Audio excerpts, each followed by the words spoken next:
हमारे जीवन में निर्भरता लाने के लिए अमोघ मंत्र,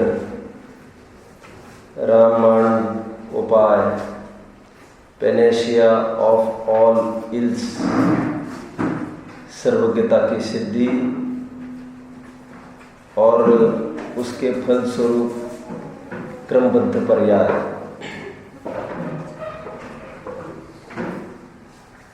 एक पंचकल्याणक 50 साल पहले आगरा में हुआ था। उसमें अध्यक्ष के रूप में एक पुलिस इंस्पेक्टर को बुलाया गया था। उन्होंने अपने स्पीच में यह बोला था कि भारत का अधिकांश धन ये इसमें खर्चा हो रहा है कि कौन लोग कैसे काम करते हैं। एक फैक्ट्री है, फैक्ट्री में 10 कर्मचारी है। वो 10 कर्मचारी में से 4 कर्मचारी की जितनी तनख्वाह है उतनी तनख्वाह उसको है जो काम नहीं करता। उसका ये काम है कि देखो कौन कितना कितना काम करता है। ओवरसीयर जिसे कहते हैं, सुपरवाइजर, हेड, उसमें कितना फिजूल खर्च हो रहा है सर्वत्र। और प्रत्येक डिपार्टमेंट यूनिट में ऐसे सब जगह अपॉइंटेड लोग हैं। यदि सभी जन भारतवासी काम करते समय ऐसा सोचे कि हमारे ऊपर, हमारे की हुई एक एक गतिविधियों के ऊपर किसी ना किसी का लक्ष्य है, तो कितना फिजूल खर्चा भारत का बच सकता है। मैं तो यहाँ पर यह कहना चाहता हूँ, ओवरसीयर के रूप में यदि कोई ऐसा बिलीव करे, विश्वास करे कि एक नहीं अनंते केवली निरंतर हमारी एक एक गतिविधि देख रहे हैं, यहाँ पर भ्रष्टाचार कैसे होगा। और जो कभी भी कोई कार्य करते समय किसी और से तो डरे, अरे पति ना आ जाए देख ना लेवे, हमारे पापा ना आए देख ना लेवे, उस डर के पहले जिसको सर्वज्ञ का भान नहीं हुआ होगा वह जैन नहीं हो सकता। सर्वज्ञता की सिद्धि कोई खोखली चर्चा ही नहीं चल रही है हमारे। एक एक इवेंट एंड एक एक एक्टिविटी ये उनकी दृष्टि में चल रही है। तुम उनसे बच नहीं सकते हो। जिनको तुम पूज्य मानते हो, जिनको देखे बगैर तुम एक भी कण नहीं खाते हो, वे तुमको प्रत्येक समय में देख रहे हैं। तुम्हारी एक्टिविटी कैसी होनी चाहिए। हम तीर्थ क्षेत्र में आए, तुरंत ऐसा भाव आता है ये यहाँ पर भगवान है, यहाँ पर हम अब्रह्म का सेवन कैसे कर सकते हैं। पति पत्नी को वहाँ पर भाव उत्पन्न होता ही नहीं अब्रह्म का। अरे भगवान हमको निरंतर देख रहे हैं, किसको ब्रह्म का भाव होगा। अब्रह्म का अर्थ मेरा उसी चौथे पाप संबंधी की बात नहीं है। हिंसा, झूठ, चोरी, कुशिल, परिग्रह सबको मैं अब्रह्म कह रहा हूँ। अभी कैसे कोई अब्रह्म करेगा, अन्याय नीति कैसे कोई करेगा। ये सोच हम डेवलप करें कि हम निरंतर सर्वज्ञ के, और सर्वज्ञ एक नहीं अनंत अनंत सर्वज्ञ के ज्ञान के विषय हम अकेले मतलब हम, मेरे लिए तो मैं तो बन ही रहा हूँ।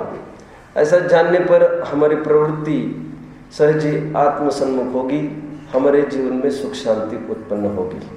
कल 43वीं गाथा की टीका जयसेन स्वामी का कुछ अंश हमने यहाँ से पढ़ा था। आपको याद है कल हमने क्या देखा था? जयसेन स्वामी की टीका में से संस्कृत कुछ वाक्यांश देखा था। आप में से किसी को याद है? हमने ये देखा था कि अनंत ज्ञान होना वो बंध का कारण नहीं है। जैसे ही हमने जाना वैसे ही आग लग गई। ओके, और हमको नींद की गोली दे दो, बेहोशी की दवा दे दो, इजी। जहाँ जहाँ ज्ञान वहाँ वहाँ दुख, जहाँ जहाँ अज्ञान वह सुख, इग्नोरेंस इज ब्लिस। समझते हो अंग्रेजी थोड़ा बहुत? What is ignorance is bliss? अज्ञान ये वरदान है। नहीं जानो, नहीं जानो। जब जब ज्ञान होता है तब तब दुख होता है, लेकिन दुख का कारण ज्ञान नहीं है। ये तो काल प्रत्याशक्ति सिद्ध हुई है। काल प्रत्याशक्ति समझ में आ रहा है? क्योंकि लोकालोक का ज्ञान करने वाले सर्वज्ञ प्रत्येक समय में ज्ञान कर रहे, उनको कोई दुख नहीं है। दुख का कारण कोई और है। समय सार में 3 गाथाएं आई है। जिनवानी पढ़ने की भी एक कला है। वो कला अवगत नहीं होती है तो जिनवानी पढ़कर ही भ्रम खड़ा करता है। इसलिए मैंने कल भी बात कही थी, ये जितनी भी चर्चाएं है हमारे आत्म शांति के लिए है। वादे वादे जायते तत्वबोधात्। यदि ग्रंथ पढ़कर हमको कषाय होती है तो टोडरमल जी के शब्दों में बोलिए, वो शस्त्र नहीं, शास्त्र नहीं, वे उसके लिए शस्त्र है। और शस्त्रों से हुई लड़ाई इतनी बड़ी लड़ाइयाँ होती है, अन्य लड़ाइयाँ इतनी बड़ी कभी नहीं होती है। सांप्रदायिक जितनी भी लड़ाइयाँ हैं, थोड़ा हिंदू मुस्लिम को कुछ हो गया देख लेना, आग लग जाएगी यहीं पर सब भारत में। हमारे भाई को मारा और सगे भाई को उसके छेड़ने दो, घर से बाहर भी नहीं निकलेगा झगड़ा। आप समझते हो? समय सार में 3 गाथाएं आई, जिसमें पहली गाथा में बोला संबराधिकार में होगी, आगे कही ज्ञान से बंद होता है, ज्ञान से बंद होता है। प्रश्न पूछा ज्ञान से बंद कैसे होगा? ज्ञान तो स्वभाव है। यदि स्वभाव ही बंद का कारण होवे तो मुक्ति का कारण कौन होवे? और यदि स्वभाव बंध का कारण होवे तो 6 द्रव्यों को बंध सिद्ध होगा, क्योंकि कोई द्रव्य स्वभाव के बिना होता ही नहीं। तो वहां पर तुरंत गाथम ये कहा मुद्रा बदल के, ज्ञान बंध का कारण है। मतलब हम ये कहना चाहते हैं, क्या कहना चाहते हैं अनुज? प्रसिद्ध गाथा है, बोलिए। हम ये कहना चाहते हैं क्षणिक ज्ञान वो बंध का कारण है। फिर प्रश्न खड़ा हुआ शंका का, क्षणिक ज्ञान वो बंध का कारण? कह रहे जितना भी ज्ञान का विकास है वो तो स्वभाव का अंश है। अभी टोडरमल जी साहब ऐसा बोल रहे थे मोक्ष मार्ग प्रकाशक में। जितना भी अव्यक्त ज्ञान है, टोडरमल जी साहब कहते हैं जो व्यक्त ही नहीं है उससे बंध कैसे होगा, जो स्वयं अभाव रूप है। और जो स्वयं सद्भाव रूप है वो तो स्वभाव का अंश है, कणिका है, वो कोई मेघ पटल जनित उजाला नहीं है, उससे भी बंध नहीं होता। क्षाक्षमिक भाव से भी बंध का कारण कैसे हो सकता है? क्षाक्षमिक ज्ञान दर्शन वीर्य से। तो तुरंत आचार्य देव ने मुद्रा बदल के कहा क्षाक्षमिक ज्ञान जगन्य ज्ञान। मतलब हम ये कहना चाहते हैं कि ज्ञान के सहचर रूप से रहता हुआ जो राग द्वेष है, जो क्षाक्षमिक ज्ञान के साथ रहता है, बंध का कारण वो है। और पूरा इल्जाम आ रहा है ज्ञान पर। मुक्त भी होगा, पूरा श्रेय मिलेगा ज्ञान को, और रखड़ रहा है, पूरा दोषारोपण माथे पर आएगा अज्ञान के, अज्ञान और ज्ञान के, और बेचारा करता कुछ नहीं है। आप समझ रहे हैं? लेकिन ज्ञान की तरफ से परिचय करना ये प्रचलित शैली है, क्योंकि ज्ञान ये देखने वाला तत्व है। ठीक है? तो कहीं भी प्रकरण आए ज्ञान से बंध होता है, समझ लेना चाहिए ज्ञान के साथ जो राग द्वेष है वो बंध का कारण है। यहाँ पर यही बात बताई इन्होंने कि ज्ञान वो बंध का कारण नहीं।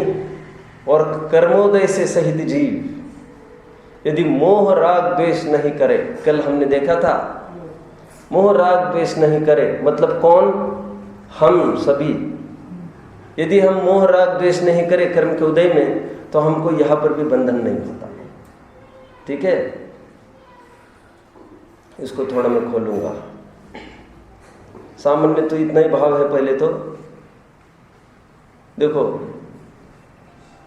जो भोजन लंपटी जीव होता है, रसना लोलुपी जी, भोजन के पहले वो पूछता है क्या बना है भोजन में। उसका मुंह देखने लायक होता है, उसके बिना वो भोजन नहीं कर सकता। पहले आएगा, बोलेगा क्या बना है,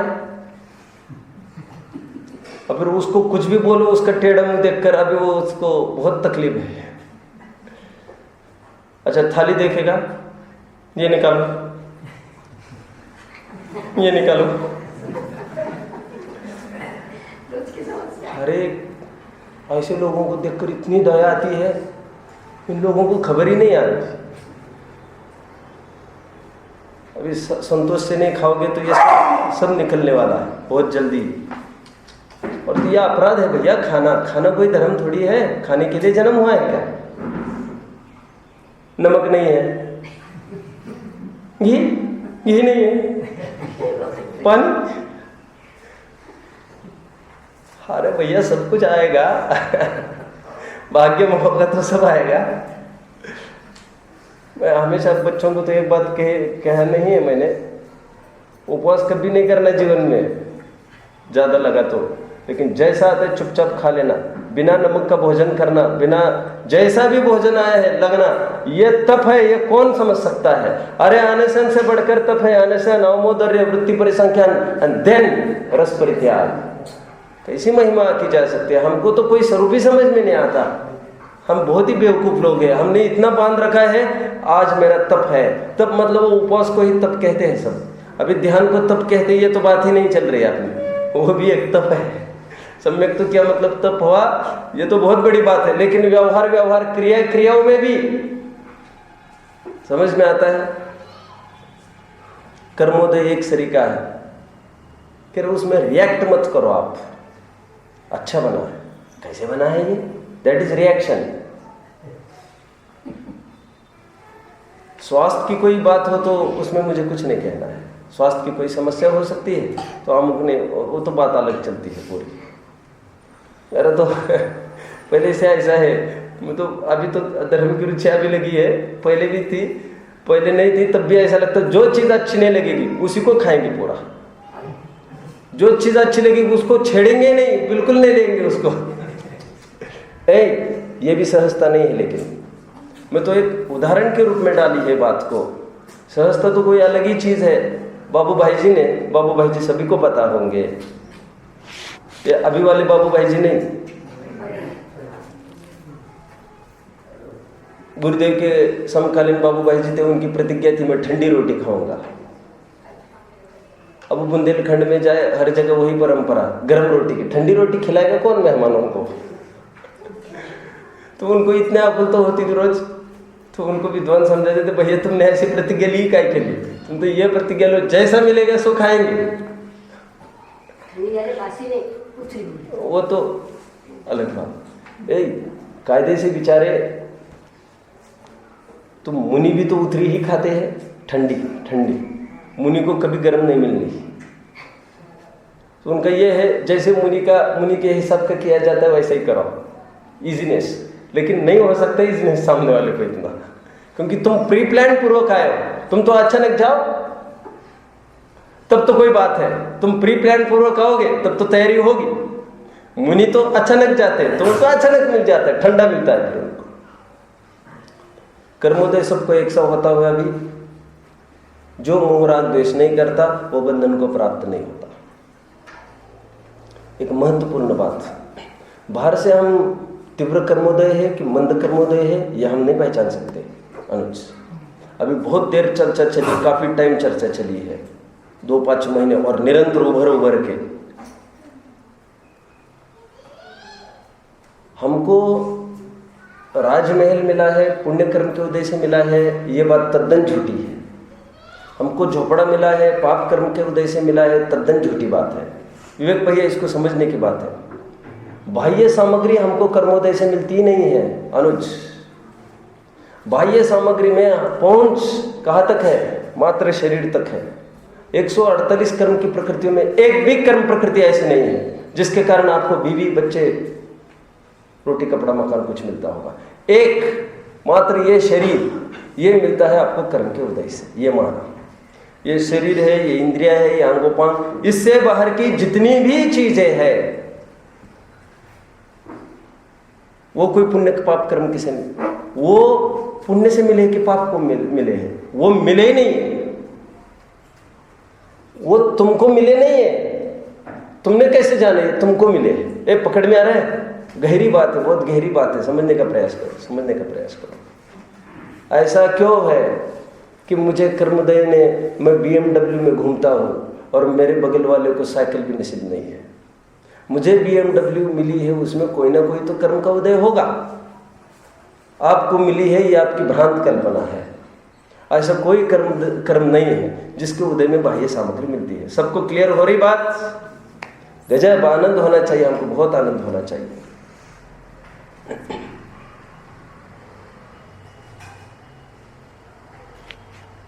झोपड़े में कोई रहता हो और वो सुख का वेदन करता हो, हमारे घर तो चोरी हो ही नहीं सकती। वो लगा है कि नहीं कुंडी, वो 10 दफे वो चेक नहीं करेगा। अभी दुकान को फिर ये खींच के देखे, फिर वो खींच के देखे, ताला लिपट कर देखे, ऐसा है क्या? देखो झोपड़े में भी कोई रह रहा है और आराम से रह रहा है। क्या थे हमको पोयम आता क्या, या झोपड़ी तो मांझा, बहुत अच्छी थी। आने वाले आओ सुख से आओ, जाने वाले जाओ सुख से जाओ, या झोपड़ी तो मांझा। मुझे याद आ रही बहुत टाइम से। वो पोएम सुनते भी ऐसा आनंद लगता था कि हम भी वही रहे कहीं जाकर। क्या था वो लाइन पहली? याता तया सुखे या, जाता तया सुखे जा, भीति नया वयाला, या झोपड़ी तमाजा। मुझे बहुत दिन के बाद बोली है, बहुत दिन, बहुत साल, सीधी स्कूल और सीधे आज की बात है। उन्होंने पूरी पोएम लिखी थी झोपड़ी की बात। आनंद मस्ती है उसकी झोपड़ी में, उसके पुण्य का उदय है अभी। और कोई महल में रहकर, ये नहीं कह रहा आग लगी है महल में, आग नहीं भी लगी हो, आग तो यहाँ लगी है निरंतर कि कभी कब कोई आए क्या हो। चोरों का डर तो उन्हीं को ही है जिनके पास कुछ है। उसके पाप का उदय चल रहा है। हमारा जिनागम ये कहता है कि सातवेदनीय असातवेदनीय जीव विपाकी प्रकृतियां है। It depends on how what we feel, not what we have. गजब आनंद करना चाहिए। हमेशा पवन जी का प्रश्न बहुत टाइम रहा। वो लंदन के भी एक कोई सर्कल जोड़ा था और बार बार उनका प्रश्न आया अभी तक, अभी भी थोड़े दिन पहले, कि how is it so that हम BMW में है, बगल वाले को साइकिल नहीं मिलता। सहयोग का कुछ ना कुछ तो कारण है ना। हमको मिला है ये पहले भ्रांति छोड़ो। मैंने एक एग्जाम्पल दिया, मैंने कहा किसी कारणवशात वो तुम्हारे बिल्डिंग महल में आया, किसी कारणवशात वो नौकर बैठा है तुम्हारी गाड़ी में। समझ में आ रहा है? वो गाड़ी उसकी है क्या? गाड़ी किसी की, और किसी कारणवशात हम गाड़ी में नहीं भी है। तो पुण्य कर्म को गाड़ी मिलना ये कहना कहा काय का उचित है? समझ में आता है? वो प्रसंग, और नौकर भी उसी महल में है हमारे, तो क्या उनके भी पुण्य का कर्म का उदय कहना पड़ेगा फिर? तो जो जैसा भोगता है, संतोष परिणाम है, उसको आनंद है तो उसके साता का उदय है, और दुख है तो उसके असाता का उदय है। बाहर कुछ भी हो उससे फर्क नहीं पड़ने वाला है उसको। ओके, ये भोजन में लगा लेना, गाड़ी बंगला में लगा लेना, कपड़े में लगा लेना। कपड़े को देखकर बहुत महंगा कपड़ा उलझ रहा है बार बार, प्रत्यक्ष ही दुख, ये कहीं फंस न जाए, ये कहीं मैला ना हो जाए, ये ऐसा ना हो जाए, महंगा है, बाहर से ला है, एक में पीस है, फिर ऐसा है, और खींच जाए तो फिर ऐसा नहीं होता, वैसा नहीं होता, प्रेस नहीं होता घर पर, ये नहीं होता। आकुलता भोग रहे हो, असाता का उदय चल रहा है। भ्रम है कि वो साता का उदय है। समझ में आता है? बाहर के किसी भी परिस्थितियों से तीव्र मंद उदय नहीं नापा जा सकता। मुझे तो ये कहना है, कोई उपसर्ग कर रहा हो, हमने बोल दिया ये तीव्र कर्म का उदय चल रहा है, ऐसा नहीं होता है। ये तो एकदम स्थूल उदाहरण से बोल दिया तीव्र कर्म का उदय चल रहा है इनके। समझ में आ रहा है? 2 साल पहले चर्चा चली थी यहाँ पर, द्रव्य कर्म से भाव कर्म, भाव कर्म से द्रव्य कर्म।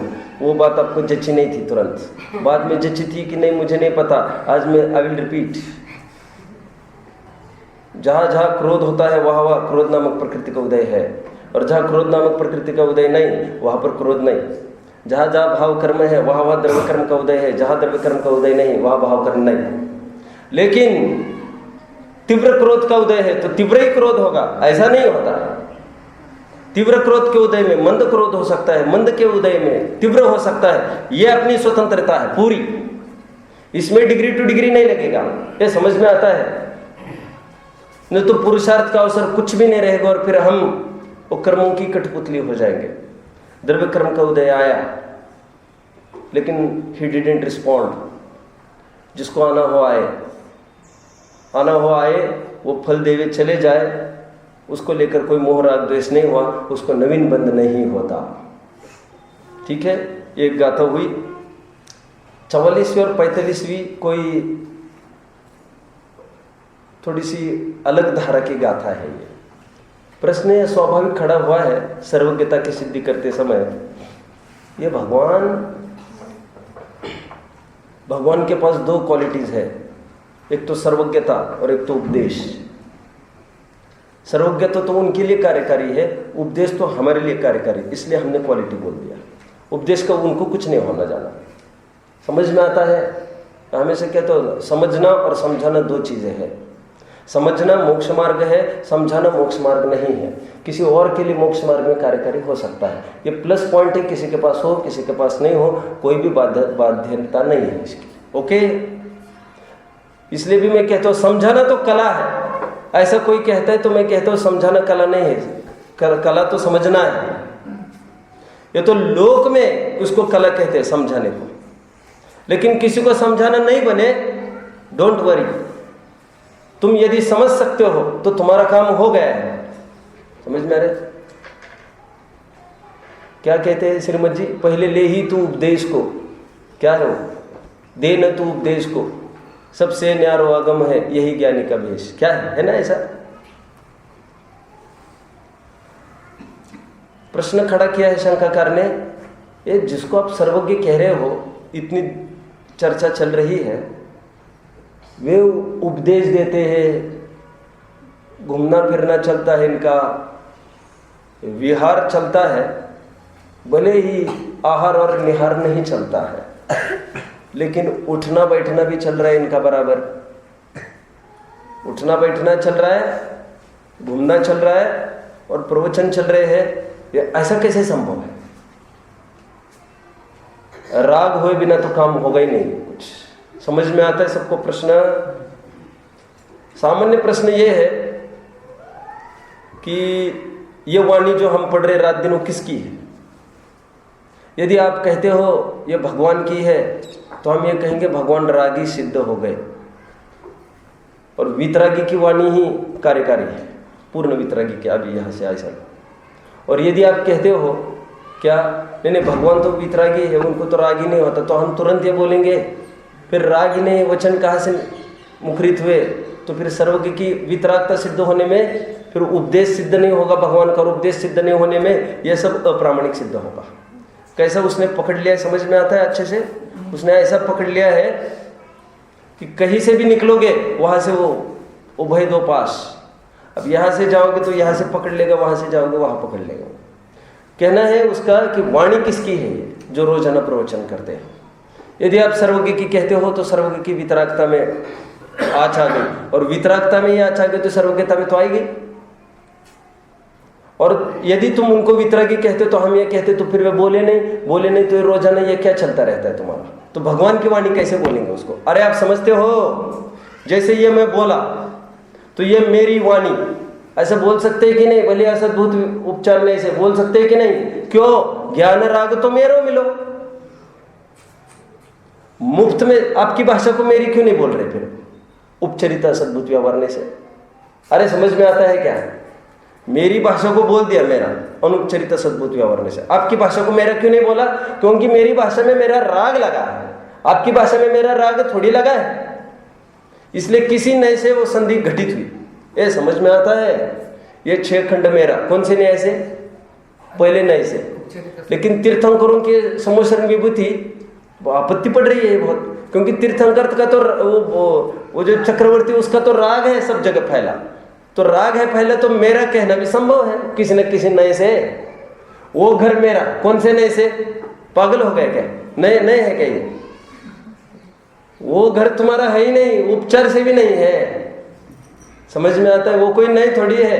अनुज कुछ समझ में आ रहा है? टोडरमल जी साहब कहते हैं क्या? रागादिक वचनादिक घना, क्या? वचनादिक लिखनादिक क्रिया, इंद्रिय और क्या है, पुद्गल और इंद्रिय हिया, ये सब है पुद्गल के खेल, इनमें ना ही हमारो में। आगे रागादिक वचनादिक घना, इनमें कारण कारिचपना। अक्षय क्या बोला, राग अंदर में हुआ और बाहर वचन मुखरित हुए, रागादिक वचनादिक घना। आप समझ रहे हो मैं क्या कह रहा हूं, क्या कह रहा हूं, बोलो क्या, कौन बोल रही है, टोडरमल जी। अच्छा सुनो समझो, रागादिक वचनादिक घना, इनमें कारण कारिचपना। घना कारण कार्य संबंध, घना कारण कार्य मतलब निमित्त नैमित्तिक संबंध। यहां पर राग हुआ, यहां पर वचन आया। रागादिक वचनादिक घना, इनमें कारण कारिचपना, ताकू भिन्न न देखू कोय, बिनु विवेक जग अंधा होए। उसको लोग भिन्न भिन्न देखते ही नहीं, ये राग इनका है, वचन इनके हैं, और विवेक नहीं होने के कारण लोग अंधा हो रहे हैं। क्या क्या कह रहे हैं, ये टोडरमल की कृति है। फिर तुरंत आगे कह रहे हैं क्या, ज्ञान राग तो मेरो मिलो, करनो धरनो तनु को मिलो। मेरा क्या क्या है इसमें, इस ग्रंथ में क्या क्या है मेरा इस ग्रंथ में जो ग्रंथ को लिखने का राग है और ग्रंथ संबंधी ज्ञान है, वो तो मेरी अपनी चीज है। समझ में रहे, एक स्वाभाविक ज्ञान, ये भी अनुपचरित सद्भुत उपचरित सद्भुत व्यवहारने से, और राग है वो भी उपचरित सद्भुत व्यवहारने से, ये मेरा है। ओके, निर्मल पर ये तो है नहीं है जो अनुपचरित सद्भुत व्यवहारने से कहे। पकड़ में आ गए, क्या बोला, नहीं समझो, एग्जाम लेने वाला हूं मैं, और सब एग्जाम में सब जन चाहिए मुझे। सब जन मतलब इस तरफ से, डरने की आवश्यकता नहीं है, अनुस तो ऐसे ही जा रहा है।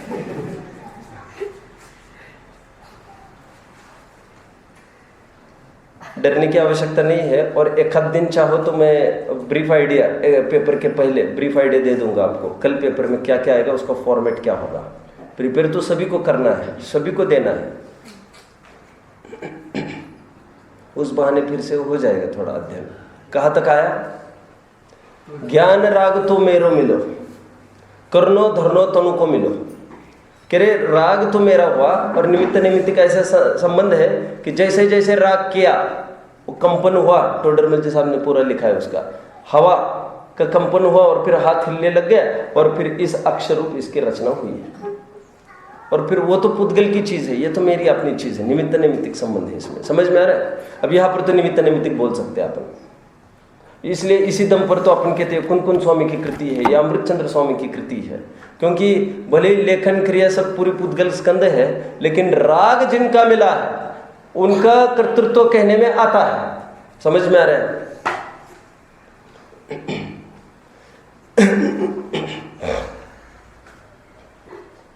मैं सब जगह कहता हूँ, जैसे नंदीश्वर का मंदिर है हमारा खनियादाना वाला, अब तो मंगलायतन वाला ले लो, सब हमारा ही है। मंगलायतन का मंदिर किसने बांधा है, पवन जी ने। तो मैं पूछता हूँ कितनी ईंट लगाई होगी पवन जी ने उसमें, थोड़ा माल मिक्सिंग कर करके थोड़ी सी एक ईंट डाली होगी, स्पर्श भी किया होगा, साइट भी रोजाना देखने के लिए आते होंगे। लेकिन जिनका राग मिला है उसमें, उसको कर्तव्य का आरोप आता है, ये समझ में आता है। और जो रात दिन कर रहा है उसका राग मंदिर का नहीं है, पैसे का है, तो पैसे का मालिक है वो, मैंने इतना कमाया, ऐसा ही बोलेगा वो। ओके, शंका करके यहाँ पर एक शंका उत्पन्न हुई है, बोलो सम्यक, सम्यक ना, सम्यक समकित में वो ऐसा ना हो जाए, बोलो क्या शंका है यहाँ पर शंकाकार को। शंकाकार ने क्या शंका खड़ी की है, शंकाकार ने क्या शंका खड़ी की, शंकाकार ने यह शंका खड़ी की, ये बिल्कुल फिलोसॉफिकल व्यू है।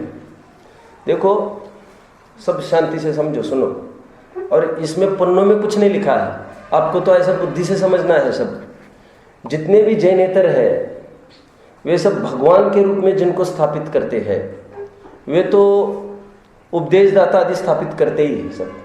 समझ में आ रहा है। इसलिए हमारे यहाँ दो भगवान की हमने सिद्धि की है, और खरेखर तो एक ही भगवान है सिद्ध। अपने यहाँ दो भगवान है, सिद्ध और अरहंत। जैनेतर में ऐसा नहीं है। आप समझने का प्रयास करो सब, क्योंकि भगवान की ही वाणी शरणभूत होती है, और भगवान बोले ये भगवान पने में बाधा है खड़ी। आप सब समझ रहे हैं? तो बिल्कुल दार्शनिक पहलू पर आकर अटैक किया है सीधा इसने। सर्वज्ञता पर हो गई चर्चा, अभी एकदम उसने ये अटैक कर रहा है वो कि भगवान यदि बोलते हैं तो उनकी भगवता भगवानपना सिद्ध नहीं हुआ। उनको राग आया ना बचाने का। बचाने का मतलब भले ही हाथ से पकड़ पकड़ के नहीं, लेकिन शब्द के बल से कि भाई आत्मानुभव को प्राप्त हो जाओ, ये राग भी उनके भगवान पने में बाधक खड़ा हो गया कह रहे हैं। और यदि हम कहें नहीं वे बोलते नहीं है, तो तुरंत उसका प्रश्न फिर ये वाणी कहां से आई है, और यदि भगवान से नहीं है तो प्रामाणिक है क्या? इसलिए हमने अरहंत को भगवान नहीं माना है, हम तो सिद्ध भगवान को ही भगवान कहते हैं। क्यों? बिल्कुल उनके बाहर में ऐसी कोई एक्टिविटी भी नहीं। अरहंत में राग तो नहीं है, लेकिन एक्टिविटी देख देख कर बार बार वो पूछ रहा है ना हमको। अब वो फिर वो कल ये बोल सकता है बिना राग के यदि ये सब वाणी हो सकती है, तो बिना राग के वो भक्तों को बचाना करना वो भी हो सकता है। फिर आपत्ति खड़ी है उसमें बहुत बड़ी। ये समझ में आ रहा है सबको? अनात्मार्थम बिना रागे शास्त्रा शास्त्री सतो हितम ध्वनन शिल्पी कर स्पर्शान बोलो मुरज किम अपेक्षते। आचार्य ने जगह जगह उदाहरण दिया, कह रहे हैं वो मुरज है, होती है ना वो गिटार वगैरह बजाते तो पर्टिकुलर कॉर्ड्स है, पर्टिकुलर कॉर्ड्स स्ट्रिंग्स को सामान्य टच दो, अलग टोन वहाँ, अलग टोन यहाँ, अलग टोन यहाँ, सब जगह अलग अलग ध्वनि आती है। तो कह रहे वो ध्वनि है क्या? उसको राग है क्या ध्वनि कराने का? उसको कोई राग नहीं, कोई प्रयोजन नहीं, फिर भी ये सहज निमित्त नैमित्तिक संबंध है, ये पौद्गलिक क्रिया है, इसमें किसी का राग नहीं जुड़ा। ठीक उसी प्रकार भगवान की भी वहां पर दिव्य ध्वनि होती है, उसमें भगवान का राग नहीं जुड़ा है। अनात्मार्थम बिना रागे शास्त्रा शास्त्री सतो हितम, बिना राग के ही ये काम चल रहा है। लेकिन वो कैसे माने? बिना राग के ऐसे कैसे हो सकता है? और फिर ये हो सकता है तो अन्य अन्य क्रिया क्यों नहीं हो सकती, जैसे कवला आहार आदि आदि आदि। बड़ी आपत्ति है ना। इसलिए हमने भी अरहंत को निर्वाण कहकर सिद्धों को परिनिर्वाण बोल दिया। और इसलिए थोड़े दिन पहले मैंने कहा था, सो व्यवहार की सरहद तो बोलिए, व्यवहार की सरहद तो बोलो ना, 14वें गुणस्थान के अंतिम भाग तक है। अभी व्यवहार ही कहा है हमने अरहंतों को भी। ठीक है, धमाधमा आश्रव चल रहा है, सब चल रखा है कि भगवान तकलीफ होती है फिर खड़ी।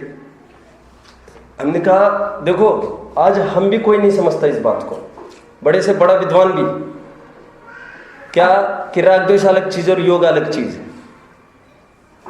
अनुज हमको बहुत माइंड बिल्कुल अनसेटल बना रहता है। राग द्वेष खत्म होकर अब चंचलता कैसे रही? चंचलता काय की? चंचलता काय की? अरे नहीं, राग द्वेष के कारण ही तो चंचलता होते। राग द्वेष अरे नहीं है ना, ऐसा दो अलग अलग कारण गिनाए ना, मिथ्यात्व अविरति प्रमाद कषाय योग आ जाएगा 2 फरी में द्रव्य संग्रह में।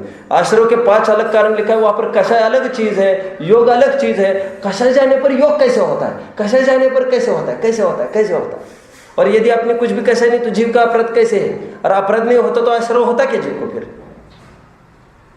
हम नहीं समझ सकते, हमारी भाषा में बात अलग चीज है, लेकिन कषाय पूरी जाने पर भी योग बना रहता है।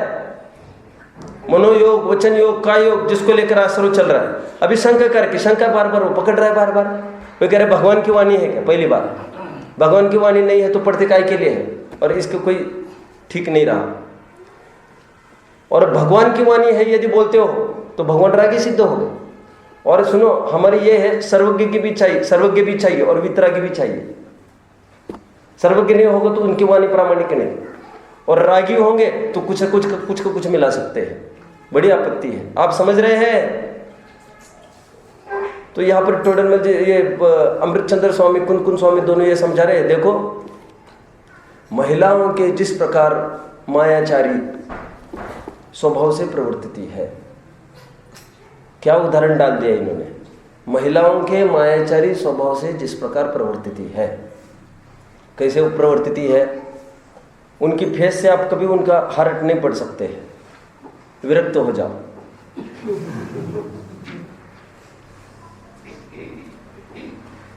ऊपरी मायाचारी तो सभी कर रहे हैं, लेकिन है ऐसा, मैं ज्यादा इसमें नहीं लंबाऊंगा। लेकिन कहते जिस प्रकार महिलाओं के मायाचारी बिना अभ्यास के सहज में प्रवर्तती है। ठीक उसी प्रकार सहज में ही भगवान का उठना, बैठना, विहार करना, प्रवचन देना, ये स्वभाव से प्रवर्तता है। इसमें कोई लॉजिक नहीं है और उनका कोई राग भी अंदर में नहीं लगा है। अब पूर्वकृत राग था, वो कर्म बंधा था, तीर्थंकर प्रकृति, विहायोगित आदि आदि, वो उदय में आकर वो काम करा रहा है पूरा। समझ में आ रहा है? और अंदर में कहे तो योग निमित्त है, उसको ऐसा बोलेंगे अपन। तो इसका समाधान किया है आचार्य देव ने ये कहकर कि जिस प्रकार मेघ की गर्जनाएं है, क्योंकि इसमें कोई जान थोड़ी है, लेकिन जिस प्रकार होती है। मैं इसके लिए एक उदाहरण देता हूँ। अभी कभी मौका पड़ेगा समोशरण का वैभव बताने का बच्चों को कभी क्लास वगैरह में, तो उसमें जिस प्रकार हम सेट कर देते हैं फ़ोन में, वो रिंग अलार्म टोन सेट करते हैं, फिर उसमें हर 5-5 मिनट के बाद बजेगा वो, हर 10-10 मिनट के ऐसे सेटिंग्स है ना उसमें। अपन उसको स्नूज करो तो 5 मिनट के बाद फिर चालू हो जाता है। फिर अब उस प्रकार इसमें ऐसा स्नूज समझ लो, 6-6 घड़ी होने के बाद फिर गैप होता है, 6-6 घड़ी होता है फिर गैप होता है। जब तुम्हारे मशीनों में हो सकता है, वो उस मशीन में नहीं होएगा क्या? तुम्हारी सेल पर चलती है, वहां पर क्रम से चलती है, कोई आपत्ति नहीं इसको मानने में। समझ में आ रहा है? और फिर इस आलम को देखकर भी तुम उठते हो तो उठते हो, नहीं उठते तो नहीं उठते। उसी प्रकार दिव्य ध्वनि सुनकर कोई उठता है तो उठता है, नहीं उठता है तो नहीं उठता है। लेकिन इतना है, यहाँ पर गुस्से से आकर उसको बंद करके पटक सकता है एक तरफ, वहां पर वैसा नहीं कर सकता, क्योंकि बहुत बड़ा अलार्म है वो और सर्वव्यापक है, सबके लिए है। तुम्हें नहीं सुनना तो तुम सो जाओ चुपचाप, जो उठ रहे उनको उठने दो। ये स्वाभाविक चलता है। मैंने कहा ना, निमित्त संबंध इतना घना है। वो इंद्र कहता है, देवादिदेव परमेश्वर आपके लिए वाशिम निवासी सभी जीव वहां पर रुके हैं, आपकी राह देख रहे हैं। ये पिपासु चातक की भांति तत्व ज्ञान के लिए आतुर है, सुनने के लिए। आप चले वहां पर प्रस्थान करें, वहां पर अकाल छाया है, वहां पर सुकाल हो जाएगा। बस वहां पर विघटित होता है, विघटित होने को, और ये चल दिए तुरंत स्टॉप, यहाँ पर सीधा, फिर यह चालू हो जाती है अंतर्मुहूर्त में सब पूरी रचना। तो ये कहते हैं कि स्वाभाविक क्रिया है ये, क्योंकि शंकाकार को शंका हो रही बार बार। फिर 45वीं गाथा, इसको समझने में थोड़ी भूल की है लोगों ने, इस अपेक्षा से थोड़ी लेनी है इसको।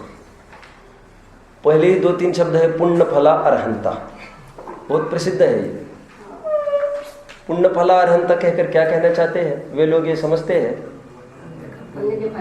देखो पुण्य के फल से अरहंत होते हैं। मैं तो 2-3 अर्थ कहूंगा आपको।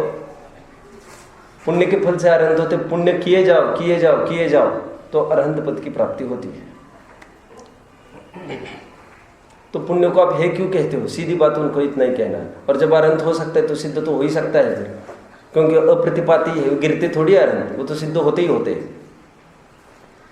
तो यहाँ पर यह कह रहे हैं कि पुण्य फला अरहंता मतलब पुण्य के फल से अरहंत होते, ऐसा नहीं कहना चाहते हैं। मैं दूसरा अर्थ भी खोल के दिखाने वाला हूँ। अरहंत पुण्य फल वाले होते हैं, ये कहना चाहते हैं। थोड़ा समझो, मैं उदाहरण से पहले,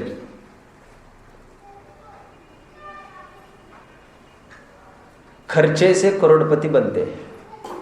क्या कहा? खर्चे से करोड़पति बनते हैं, और करोड़पति खर्चे वाले होते हैं। समझ में आ गया होगा आपको? नहीं समझ में आ रहा? देखो, कोई करोड़ अरबपति है, अरबपति मान के चलो, उसका खर्चा कितना होगा? उसको महीने का खर्चा भी करोड़ों का हो सकता है।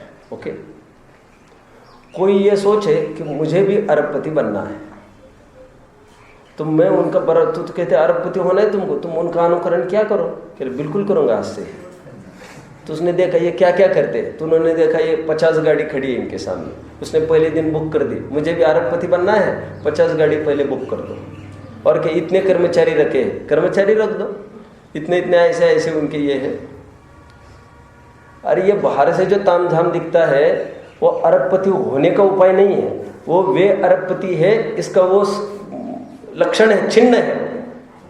वो होने का उपाय थोड़ी है, ये वे है इसका सूचक है ये सब। और तुम इस विधि से होना चाहोगे अरबपति तो अभी करोड़पति हो, तुम अभी रोडपति हो जाओगे थोड़े दिन में। ये होने का उपाय नहीं है। ये जो इतना इनकम वाला उसके सहज ये होगा उपाय, तो तुम उनके निकट बसो जाकर अंदर, तो तुमको अरबपति होने का उपाय पता चलेगा।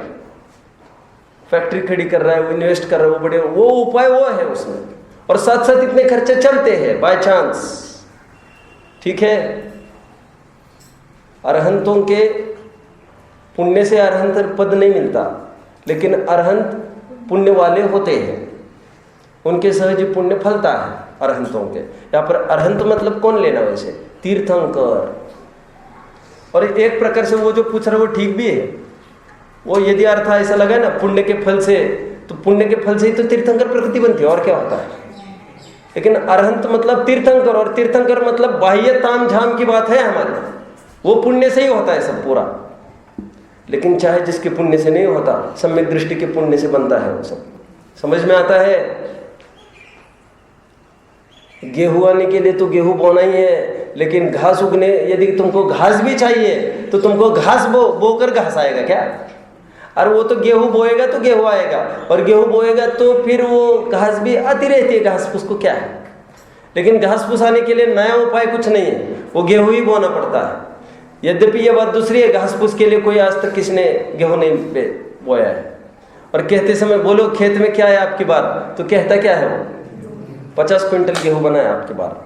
वो ये नहीं कहता और घास भी बना है इतना आपकी बार। घास से मूल्यांकन नहीं होने वाला है, यद्यपि घास से भी कुछ ना कुछ सिद्धि होगी। बाय प्रोडक्ट है, वेस्ट मटेरियल, उसमें कौन पूछता है। उसी प्रकार यहाँ पर पुण्य फल अरहंता में, ये अरहंत ये पुण्य फल वाले होते हैं, ये अलग अर्थ। और पुण्य करते करते कोई अरहंत पद की प्राप्ति करेगा, ऐसा नहीं होता है। मैं आपको प्रश्न पूछूं,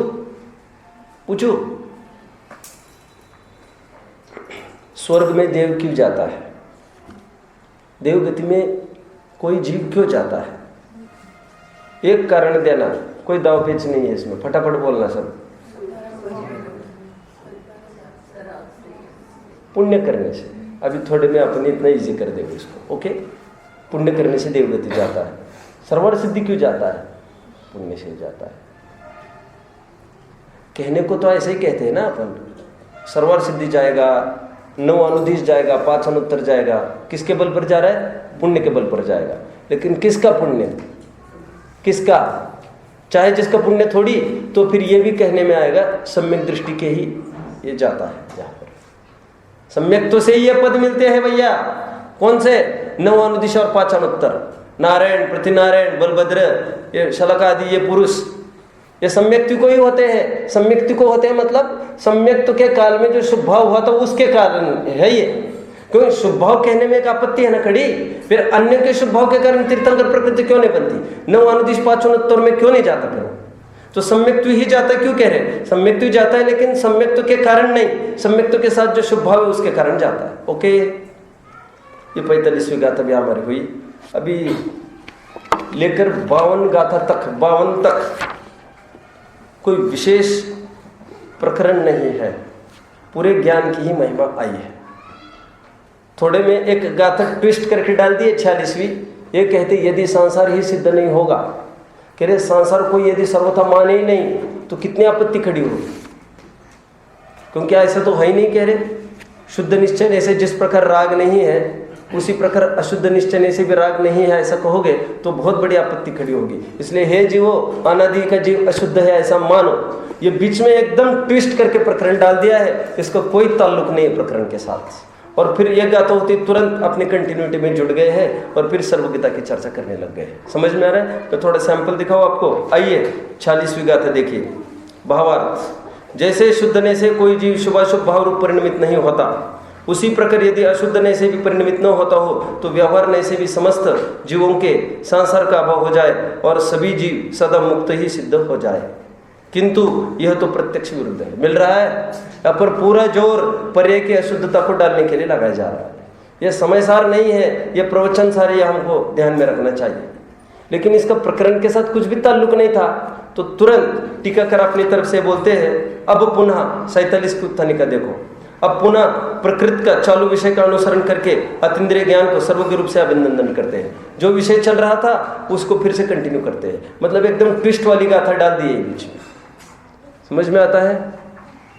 मतलब अशुद्ध नय से तो अशुद्धता होती है, किसी नय से अशुद्धता है ही नहीं सांसारिक को, ऐसा कभी नहीं होता। ये बीच में डाल दिया। बहुत अच्छा उदाहरण आया है ये 47, 48वीं गाथाओं में 49, 50, 51 तक सर्वज्ञता की ही चर्चा है। अच्छा एक उदाहरण वैसे तो पीछे चला गया है। कहते हैं एक उदाहरण दिया है, कहते हैं अतीत अनागत पर्यों को युगपत प्रत्यक्षवत जानता है। किस प्रकार? एक खंबे का उदाहरण देते, खंबे का। जैसे ये खंबा है ना बाहर का पोल, झंडे के लिए, ध्वजारोहण के लिए, तो बीचों बीच कह रहे कोई शांतिनाथ भगवान के काल का जीव है। शांतिनाथ भगवान के काल में अपन सब चलो, वहां पर शांतिनाथ भगवान की प्रतिमा टंकोत्कीर्ण है खंबे पर, और उसके पहले के जितने भी तीर्थंकर हुए हैं उनकी भी ऊपर से नीचे तक टंकोत्कीर्ण है। और कह रहे हैं अब नीचे से ऊपर ले लो, नीचे से ऊपर ले लो, पहला, दूसरा, तीसरा, चौथा, पांचवा से लेकर शांतिनाथ भगवान तक। और शांतिनाथ के बाद फिर कुंथु अर, ये शांतिनाथ बिल्कुल हमारे आंखों के सामने, और फिर ऊपर कुंथु अर मल्ली जो जो भी होंगे, फिर महावीर तक।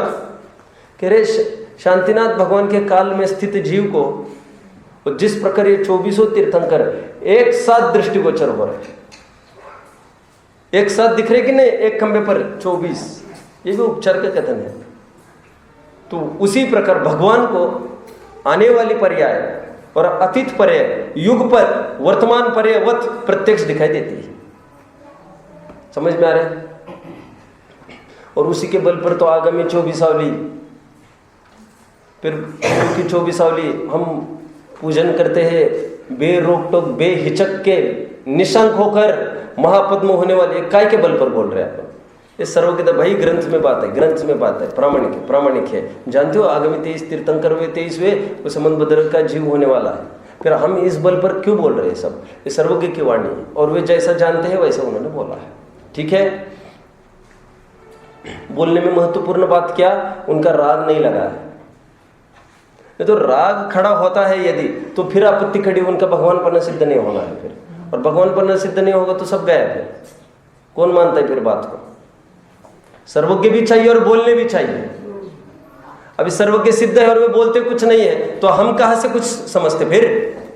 अच्छा, अरहंत पद हटा के अपन मुनियों को लेते कि वितरागी लेकिन सर्वज्ञ नहीं है, अब उनको भी कैसे मानते अपन? अरहंत पद हटाओ तो कुछ ही नहीं है, इसलिए अरहंत को सबसे पहले पद पर लिया है, शीर्ष स्थान पर, नमोकार मंत्र में।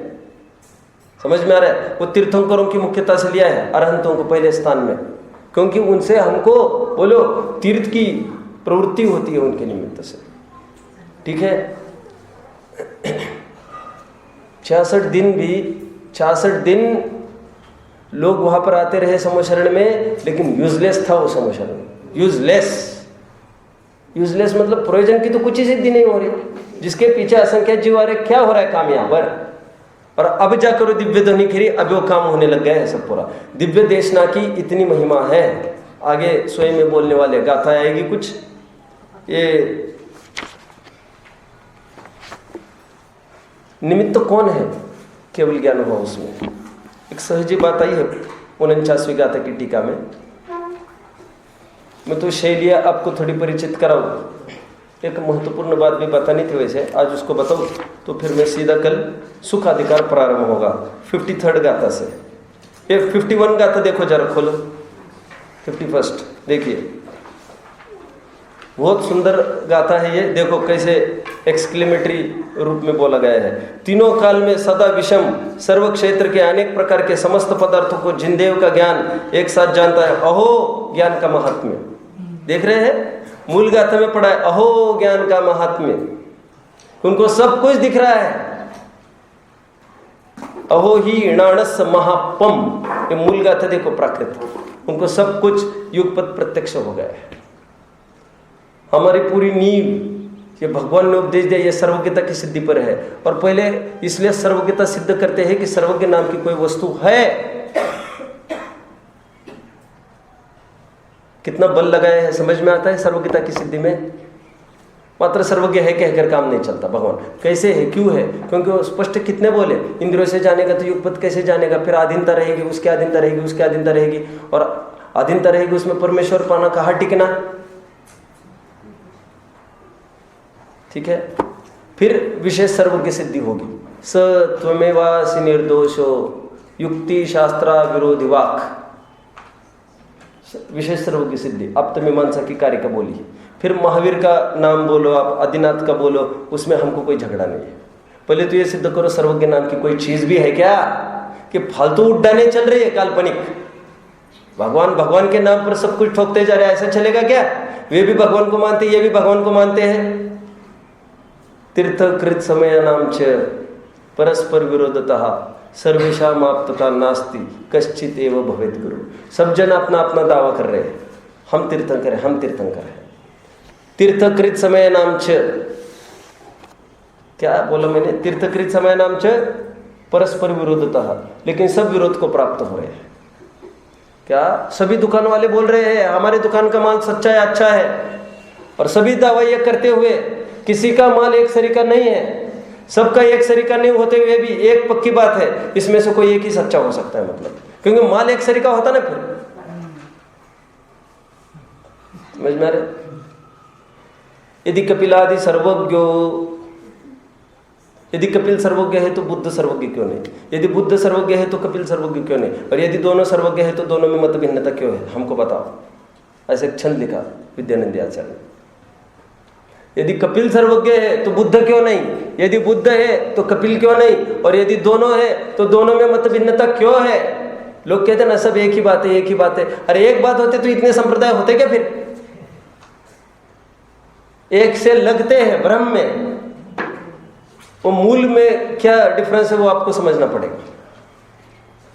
ज्ञान का महात्म्य देखो, भगवान लोकालोक को जानते हैं, और मूल बात कैसे जानते हैं, अप्रभावित होकर जाना है। जानने का कुछ उत्कंठा नहीं है, और जानने पर भी किसी को बचाने का, किसी को कुछ कराने का नियंता नहीं है। आपको बस जानना ही है। You are born spectator. हमको ये भी एक पोएम थी, confessions of a born spectator, है किसी को, इंग्लिश में थी हमको, confessions of a born spectator. Born spectator मतलब वो जो क्या कहना चाहिए, स्पेक्टेटर है कोई देखने वाला, वो उसको क्या क्या बीतती है, क्या क्या बीतती है, मतलब वो बस कुछ भी हो रहा है, वो बस देख रहा है, हो रहा है, हो रहा है, हो रहा है, हो रहा है, उसको कोई मतलब नहीं है किसी से। ऐसा अंग्रेजी कवि ने एक कल्पना की है, ये मुझे कहना है, ये वितरागता की कल्पना की है उसने।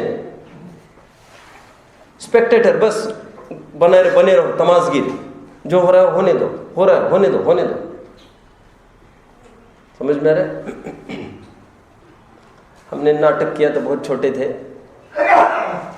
वो ये बोलते थे कि चोर एक दिन हमारे घर में आया, मैं कुछ नहीं बोला, मैंने बोला मेरी हिम्मत देखो। फिर वो चोर आगे बढ़ा, उसने तिजोरी में हाथ डाला, हमने कुछ नहीं बोला, हमने कहा मेरी हिम्मत देखो।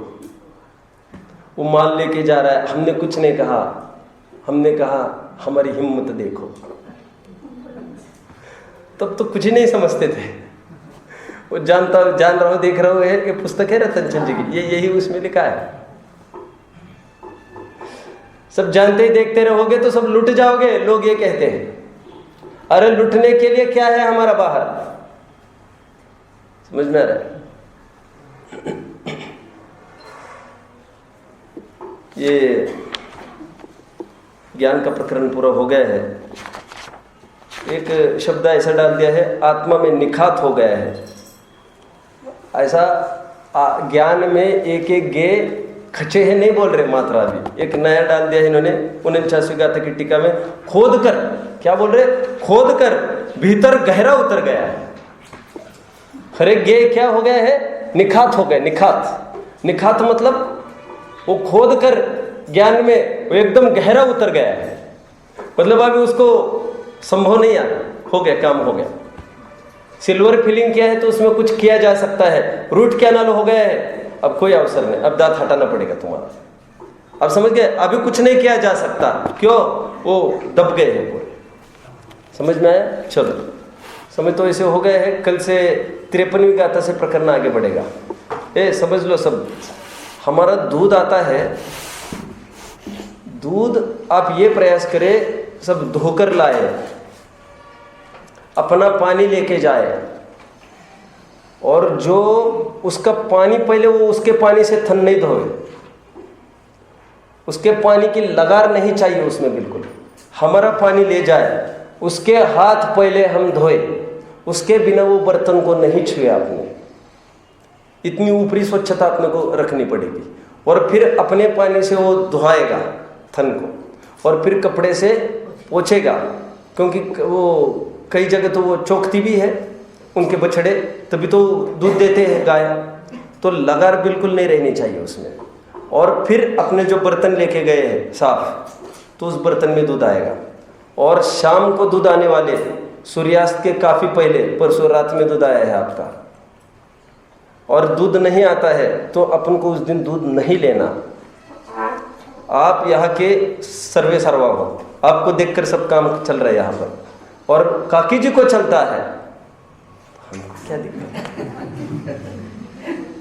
देखो, इन लोगों का गलत कदम पड़ेगा, इनको कोई नहीं पूछता, इन लोगों को, इनका तो जीवन का वैसे कोई ठिकाना नहीं है, ठिकाना नहीं, गलत नहीं मानना। लेकिन अपन को देखकर एक एक खड़े होंगे। मुझे बड़ा अटपटा लगा, और उस दिन दूध नहीं पिएगा कोई, वेरी इजी। और सामने वाले को भी शिक्षा मिलनी हो तो मिल सकती है, फिर सामने वाले की शिक्षा की मूल बात नहीं आपने, लेकिन अपन को नहीं चलेगा वो। तो काफ़ी पहले, अंधेरे वंधेरे की तो बात नहीं, काफ़ी पहले वो गर्म कब होएगा, कब क्या होगा, फिर आकुलता कितनी होती है, फिर उसमें नहीं करना अपने को एक काम। और सब देख रहे हैं, समझ लो, सर्वज्ञ भगवान तो देख ही रहे हैं, सर्वज्ञता की सिद्धि। तो थोड़ा अच्छे से करो, फिर धीरे धीरे धीरे हमारी भावनाएं मरती जाती है। पंचम काल की विशेषता है, और कोई टोकने वाला नहीं ना हमको, क्योंकि उसको भी उतरना ही है सामने वाले को, उसको तो बहाना चाहिए था उतरने को। वो थोड़ी कहेगा तुम बिगड़ गए, वो तो ये कहेगा वो भी बिगड़ेगा पहले, वो कह रहे तुम क्या करते हो, और आप मेरे में भी कोई कमी हो तो आप मेरे को भी बता सकते हो, सबके सामने बता सकते हो, तो सबका सुधार उसमें हो सकता है। अलग सा बताने में एक का ही सुधार होगा, सबके सामने बताने से सबका सुधार हो सकता है। समझ में आ रहा है? ओके, ओम नमः।